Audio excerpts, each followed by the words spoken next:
हाँ नमस्कार बच्चों।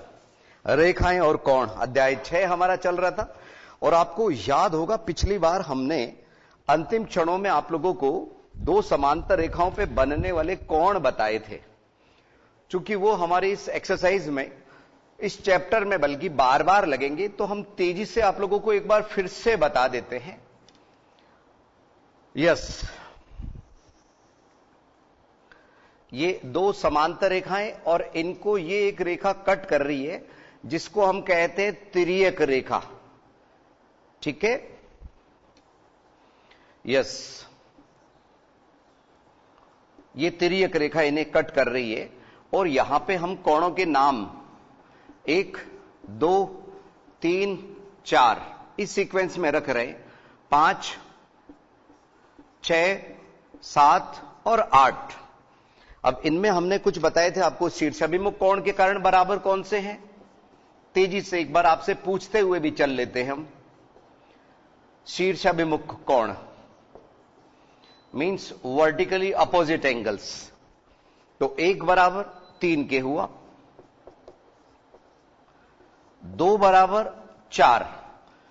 शीर्षाभिमुख में कहीं समांतर का कोई विशेष उपयोग नहीं है। किनमें? शीर्षाभिमुख कोण में। यहां ये दोनों समांतर है, ये L, M और इसको P मान लेते हैं। तो यहां L समांतर है M के। ठीक है, 1 बराबर 3, 2 बराबर 4, 5 बराबर 7 और 6 बराबर 8। यह है शीर्षाभिमुख कोण। अब आइए संगत कोण के बारे में समझें। कॉरस्पॉन्डिंग एंगल, ये कहलाते हैं वर्टिकली अपोजिट एंगल, संगत कोण। ठीक है, कॉरस्पॉन्डिंग एंगल। तो इसमें हमने आपको बताया था ये एक जिस पोजीशन में बन रहा है उसी पोजीशन में कोण 5 बन रहा है। तो कोण 1 बराबर कोण 5, कोण 2 बराबर कोण 6, सीक्वेंस से ही चल रहे हैं बच्चों आज। 3 बराबर 7 और कोण 4 बराबर कोण 8, कारण संगत कोण। अब एकांतर कोण को हमने 2 भागों में बांट दिया था। एक तो ये अंदर की तरफ बनने वाले, तो एकांतर अंतः कोण, alternate interior angle.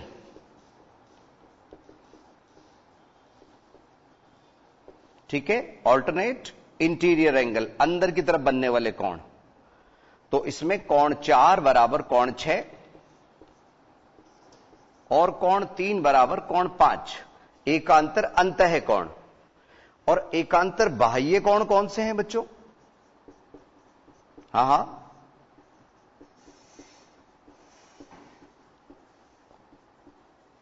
Alternate exterior angle. कोण 1 बराबर 7 के है और कोण 2 बराबर कोण 8। यस, तो आप देख रहे हैं कि ये और ये, यानी कि आज विषम संख्या वाली टीम एक मेंबर है, एक मेंबर के एक टीम के खिलाड़ी मान लीजिए, और 2, 4, 6, 8 दूसरी टीम के खिलाड़ी मान लीजिए, कोण मान लीजिए, कैसे भी। ठीक है, अगर इन 8 कोण में से एक कोण भी हमें मिल गया, मान लीजिए ये 100 डिग्री है, 100 डिग्री, तो ये 100, ये 100, ये 100 और ये 100। ठीक है, हम 1 से सीधे संगत कोण भी बोल सकते थे, 1 से 3 निकाल के 3 से एकांतर कोण भी बोल सकते थे। ठीक है, यहां वर्टिकली अपोजिट यानी कि शीर्षाभिमुख कोण, इधर से एकांतर कोण, कैसे भी ज्ञात कर सकते हैं। ध्यान रखिए, एक कोण दिए हुए होने पे दूसरा कोण हमें ज्ञात करने के कई तरीके हैं। और समांतर रेखाएं प्रूव करने में अगर कभी ये समांतर नहीं दी हुई, हमने एकांतर स्थिति के कोण बराबर कर दिए, तब भी हम उन रेखाओं को समांतर कह सकते हैं। अगर संगत कोण की स्थिति वाले कोण भी बराबर कर दिए तब भी हम समांतर कह सकते हैं। और तीसरी चीज, अगर ये ध्यान रखिए, अभी तक हमने नहीं समझाया, ये तिर्यक रेखा के एक ही ओर कोण 3 और 6 बराबर नहीं होते, लेकिन इनका योग 180 डिग्री होता है, 180 होता है। 4 + 5 यहां बच्चों ध्यान रखना, ये कोण डिग्री में नहीं है, इनके नाम हमने इजी करने के लिए ऐसे ले लिए। इनका योग अगर 180 है, 180, तो फिर ये दोनों रेखाएं हम समांतर कह सकते हैं। इनके कई नाम हैं, हम तिर्यक रेखा के एक ही और कोण भी बोल सकते हैं। और ये नाम आप लोगों को देखो बुक में कहां दिए हुए हम आपको बताते हैं।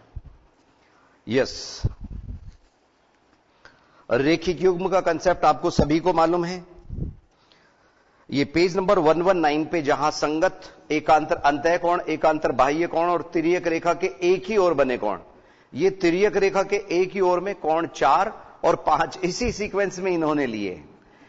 4 और 5, 3 और 6, ये एक ही ओर के कोण हैं। आज इन्होंने इसी सीक्वेंस में इन्होंने लिया, इसी में हमने लिया है। तो इनके नाम तिर्यक रेखा के एक ही ओर के जो अंतः कोण होते हैं उनको क्रमागत अंतः कोण भी कहते हैं, संबंधित कोण भी कहते हैं, सह अंतः कोण भी कहते हैं, आदि आदि नाम हैं इनके। ठीक है, अब इनका उपयोग कैसे करेंगे, इसके लिए हम आप लोगों को सीधे 6.2 एक्सरसाइज में लिए चलते हैं। बीच बीच की प्रमेय है ना बच्चों, उनको जरूर आप लोग देख लेना।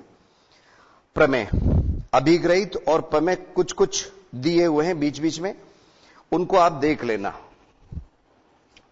जैसे प्रमेय 6.2 हम आपको बता देते हैं, पेज नंबर 121, कि यदि एक तिर्यक रेखा दो समांतर रेखाओं को प्रतिच्छेद करे तो एकांतर अंतः कोणों का प्रत्येक युग्म बराबर होता है। इसी तरह से 6.3 में यदि एक तिर्यक रेखा दो रेखाओं को इस प्रकार प्रतिच्छेद करे कि एकांतर अंतः कोण का एक युग्म बराबर है तो दोनों रेखाएं परस्पर समांतर होती हैं। इसी तरह से 6.4 और 6.5 प्रमेय, 6.6 प्रमेय 6.2 एक्सरसाइज से पहले है। ठीक है ना बच्चों। अब आ जाइए पेज नंबर 125। 125 5 की घात कितना है बच्चों? हां 125। 5 की घात 3। ठीक है, ऐसे बच्चों टिप्स पे होनी चाहिए मैथ्स आप लोगों की, ध्यान रखिए। अगर कुछ भी पूछे तुरंत फुरत में आंसर आना चाहिए, ध्यान दीजिए। 6.2 पहला सवाल,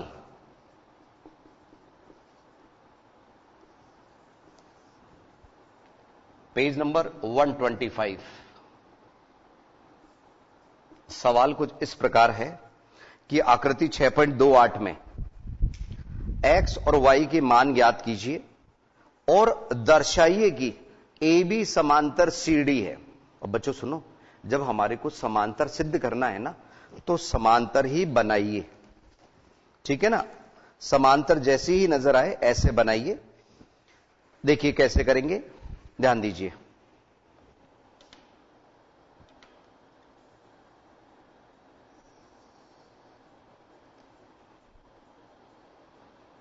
ये बस समांतर दी नहीं गई, बनानी तो समांतर ही है। AB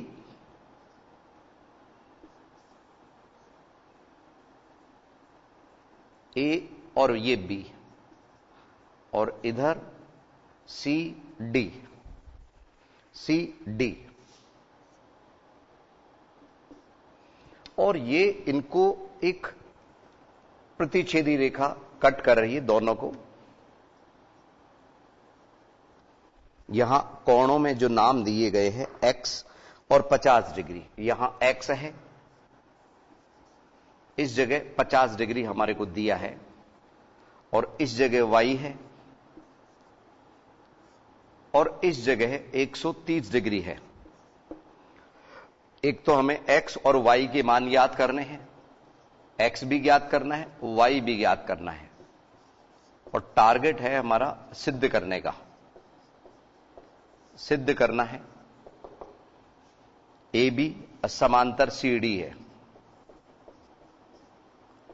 ठीक है, यह हमें सिद्ध करना है, यानी कि हम एकांतर संगत ये उपयोग में नहीं ले सकते। ध्यान रखना, यहां x का मान हम 50 और x लीनियर पेयर यानी कि रेखिक युग्म मान के x का मान निकाल सकते हैं। रेखिक युग्म मानकर x का मान निकाल रहे हैं। उपपत्ति बोल दीजिए। यस, x प्लस 50 बराबर 180 लीनियर पेयर या रेखिक युग्म। यस, पहली बात तो x का मान कितना आया 180 माइनस 50, 180 माइनस 50 बराबर 130 डिग्री। यह हुआ समीकरण नंबर 1। अब हम ले रहे हैं इन दोनों के आमने सामने होने की वजह से, उसमें भी समांतर की जरूरत नहीं है। y बराबर 130, शीर्षाभिमुख कोण, ठीक है, शीर्षाभिमुख कोण। पहली बात तो दोनों मान ज्ञात करने थे, दोनों मान ज्ञात हो गए, x का 130, y का 130। अब यहां पे देखिए x और y, ये कह रहा था बच्चों मैं आप लोगों से, x और y दोनों इक्वल है, दोनों 130 के बराबर है, और दोनों की जो स्थिति है, दोनों की जो स्थिति है वो कैसी है, एकांतर कोण की स्थिति है दोनों की, ठीक है। तो दोनों की कोण की स्थिति एकांतर कोण होने की वजह से हम दोनों रेखाओं को क्या बोल देंगे, बताइए। हां, समांतर बोल देंगे बच्चों, जो हमें सिद्ध करना है। कैसे? चूंकि x बराबर y बराबर 130, परंतु ये कोण किस स्थिति में,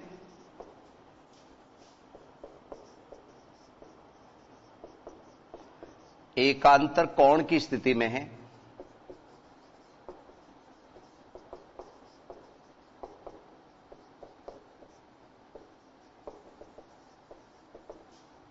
अतः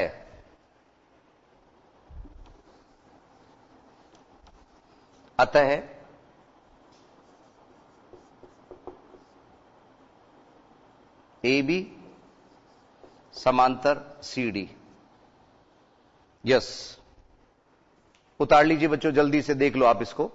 x और y के मान हमने कैसे निकाले थे, x का मान रेखिक कोण, रेखिक युग्म की वजह से 130 आया था, और ये वर्टिकली अपोजिट की वजह से, चूंकि दोनों कोणों के मान समान थे और परंतु ये कोण एकांतर कोण की स्थिति में है, अतः ए बी समांतर सी डी हम कह सकते हैं, ठीक है। ये था हमारा सवाल नंबर 1, 6.2, पेज नंबर 125 पर।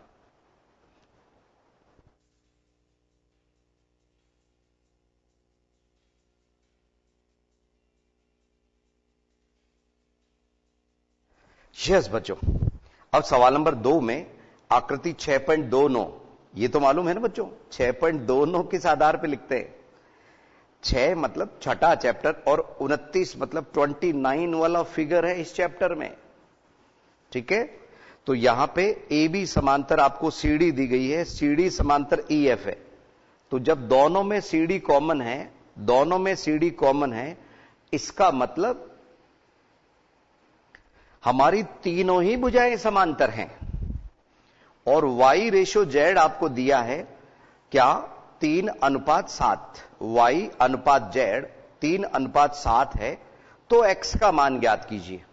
आइए समझें।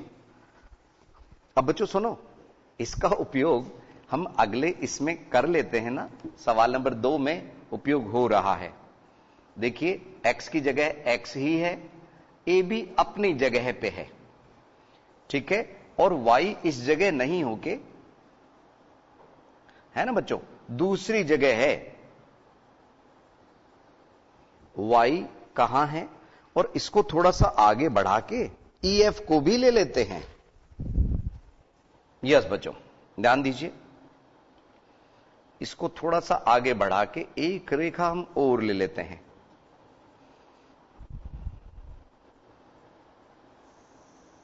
इस तरह से ई एफ, आइए सवाल नंबर 2 में दिए गए कोणों के नाम लिखें। देखिए, ये x, यहां y, इस जगह z, ठीक है। ए बी सी डी और ई एफ समांतर हैं।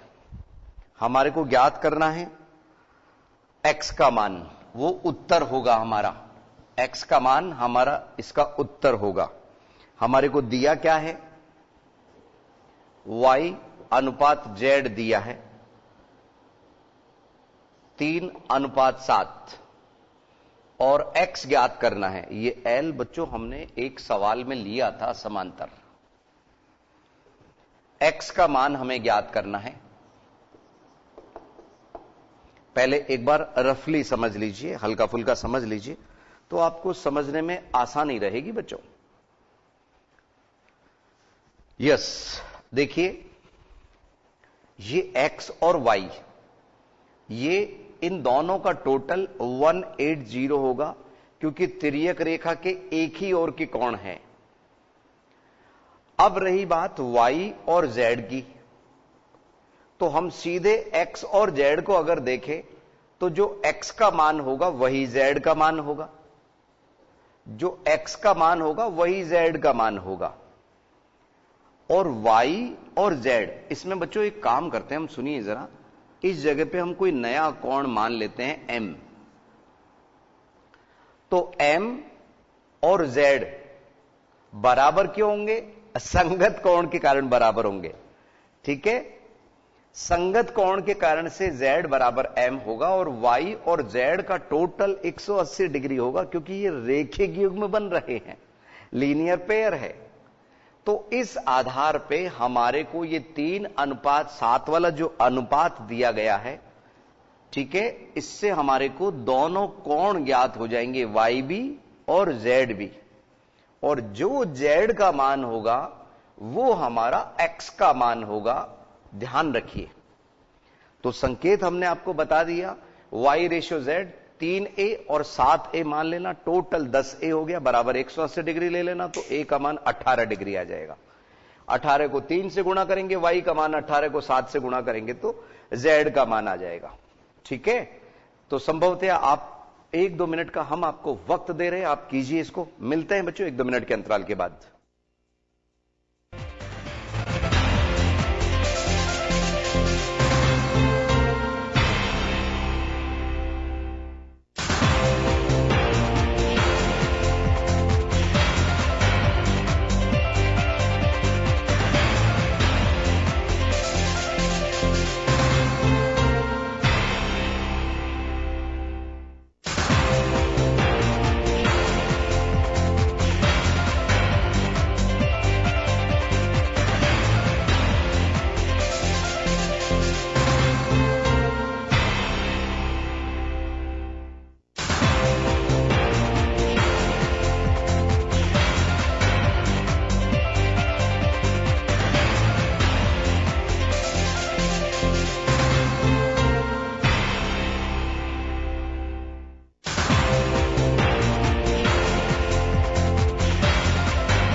एक बार पुनः स्वागत है आईसीटी की लाइव क्लासेस में। तो बच्चों यहां पे हमारे को ए बी समांतर सी डी तथा सी डी समांतर ई एफ, अर्थात तीनों ही समांतर हो गई। हम चाहे तो एक साथ भी लिख सकते हैं, समांतर सी डी समांतर ई एफ, ठीक है ना बच्चों, तीनों ही समांतर हो गई क्योंकि सी डी दोनों में कॉमन है।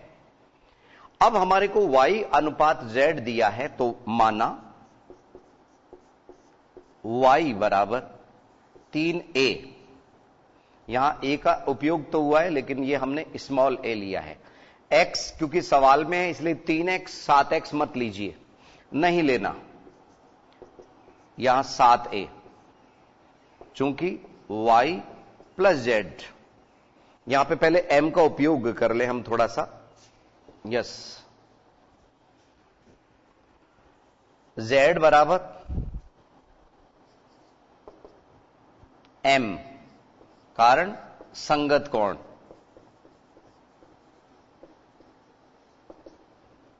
और Y प्लस M बराबर 180 डिग्री। ये रेखिक युग्म है बच्चों।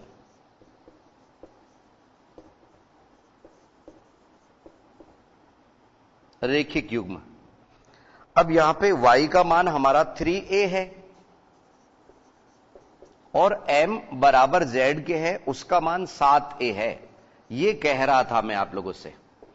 तो इससे 10a बराबर 180 डिग्री, तो a बराबर 180 डिवाइडेड बाई 10, तो 18 डिग्री हो गया। किसका मान?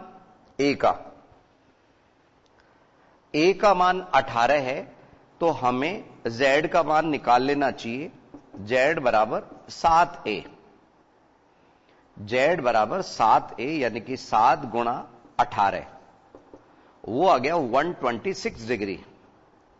चूंकि x बराबर z, कारण एकांतर कोण। एकांतर अंतः कोण को जनरली हम एकांतर कोण ही बोल देंगे। अतः हमें जो x का मान पूछा था वो आ चुका है 126 डिग्री, 126 डिग्री। सवाल नंबर 2। आइए सवाल नंबर 3 के बारे में समझते हैं।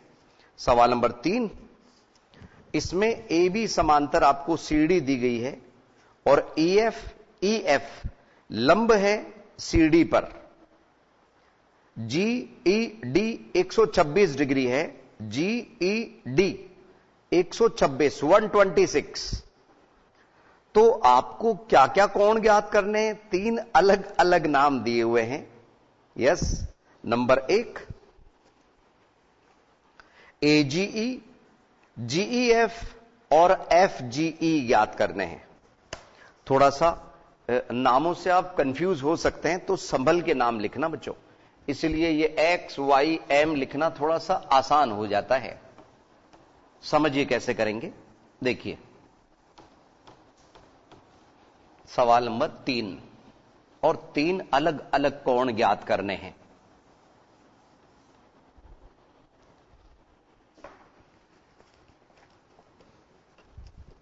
इसलिए बच्चों संगत समांतर हमने कई बार आपको इसीलिए बताए थे कि आप लोगों को बहुत अच्छी तरह से याद हो जाएंगे। सवाल नंबर 3 में हमारे को वही 2 समांतर रेखाएं एक बार फिर से मिल रही है। यस, एक ये और इसके समांतर ये।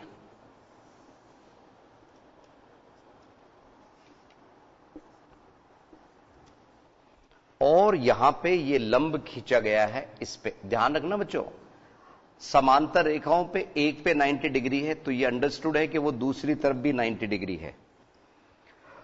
और इधर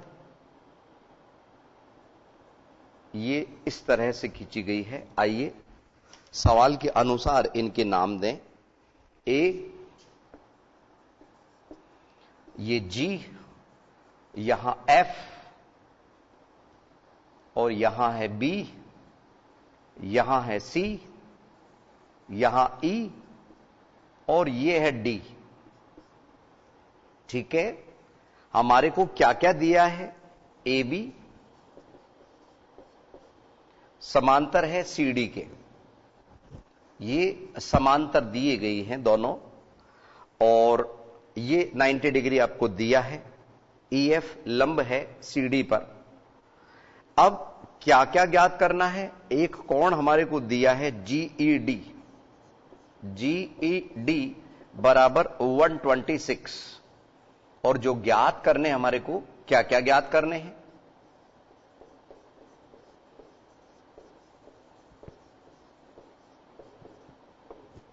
एक तो कोण AGE, कोण GEF और कोण FGE ज्ञात करने हैं। ठीक है, समझिए कैसे करेंगे। आइए पहले रफली समझिए बच्चों। AGE है कहां, ये रहा AGE। अब ये AGE अगर आप ध्यान से समझो तो AGE GED के बराबर है, जो हमारे को दिया गया है 126 डिग्री डायरेक्ट आ रहा है। कारण एकांतर अंतःकोण, जिसको हम एकांतर कोण भी कह सकते हैं। GEF कहां है, GEF ये नन्ना सा छोटा सा कोण, अगर मैं 126 में ये 90 माइनस कर लूंगा तो ये नन्ना वाला कोण आ जाएगा 36 डिग्री। और तीसरा कोण है FGE, FGE, तो ये दोनों मिलके लीनियर पेयर बना रहे, रेखिक युग्म बना रहे हैं। अगर मैं 126 डिग्री घटा लेता हूं 180 डिग्री में, तो 54 डिग्री बचेगा। 54 डिग्री 180 में से माइनस किया कितना, 126। तो तीनों हमने रफली मेथड से तो ज्ञात किए। क्या क्या आए थे उत्तर?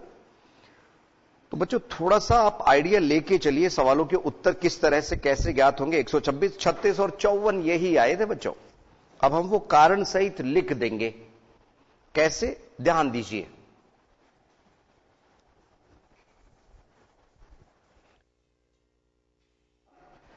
कोण AGE बराबर है कोण GED के। कारण साथ के साथ लिख दीजिए, एकांतर अंतःकोण की जगह एकांतर कोण चल जाएगा बच्चों, ठीक है। और ये हमारे को दिया हुआ है 126, इसलिए कोण AGE बराबर 126 डिग्री। पहला उत्तर आ चुका है। दूसरे में GEF,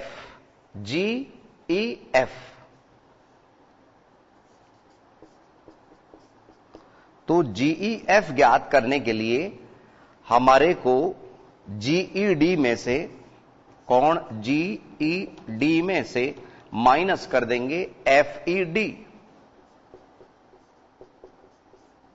तो यहां कितना है, 126 माइनस FED 90 डिग्री, तो बचा हमारे पास में 36 डिग्री। ये दूसरा पार्ट आ गया। और तीसरा पार्ट हमारे को ज्ञात करना है FGE। तो FGE ज्ञात करने के लिए AGE,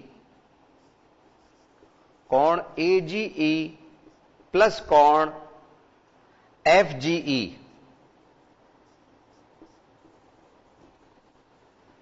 बराबर 180 डिग्री, 180। कारण रेखिक युग्म, लीनियर पेयर, ठीक है। अब यहां पे हमारे को AGE सबसे पहले हमने ज्ञात किया था 126 प्लस कोण FGE बराबर 180 डिग्री। तो अब हम 126 को 180 में से माइनस कर देंगे। 126 डिग्री को किस में से, 180 में से माइनस कर देंगे। तो यहां कोण FGE बराबर 180 माइनस 126 बराबर आया 54 डिग्री, 54। तो ऐसे तीनों कोण हमारे ज्ञात हो गए। एक बार फिर से समझ लीजिए। AGE,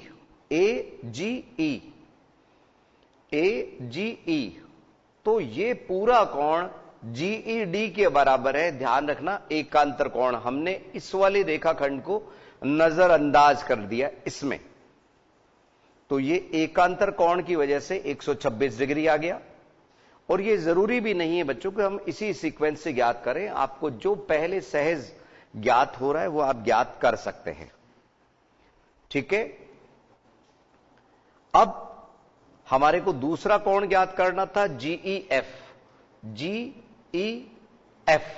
ये छोटा सा नन्ना सा कोण, जब इन दोनों कोणों का योग हमारे को मालूम है 126 डिग्री और ये 90 डिग्री आप लोगों को गिवन है, दिया है, तो हम इसमें से ये 90 डिग्री वाला कोण माइनस कर देंगे 126 में, तो 36 डिग्री हमारे पास में GEF हमें मिल गया।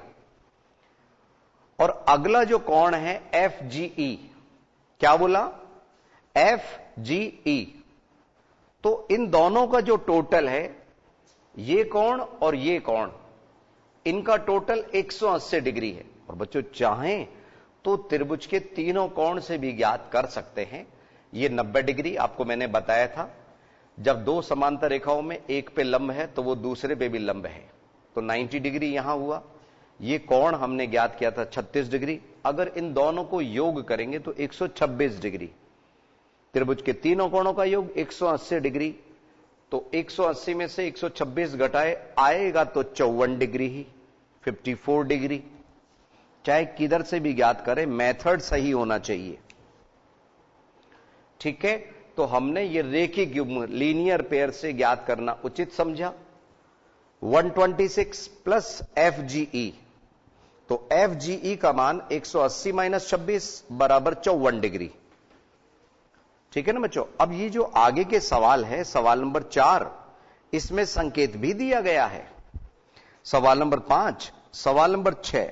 सवाल नंबर 6 में बच्चों सिद्ध करने का मामला है, थोड़ा इसमें आपतन किरण और परावर्तन के नियम वगैरह ये सभी कुछ चलेगा। सवाल नंबर 6 में विज्ञान का भी उपयोग है।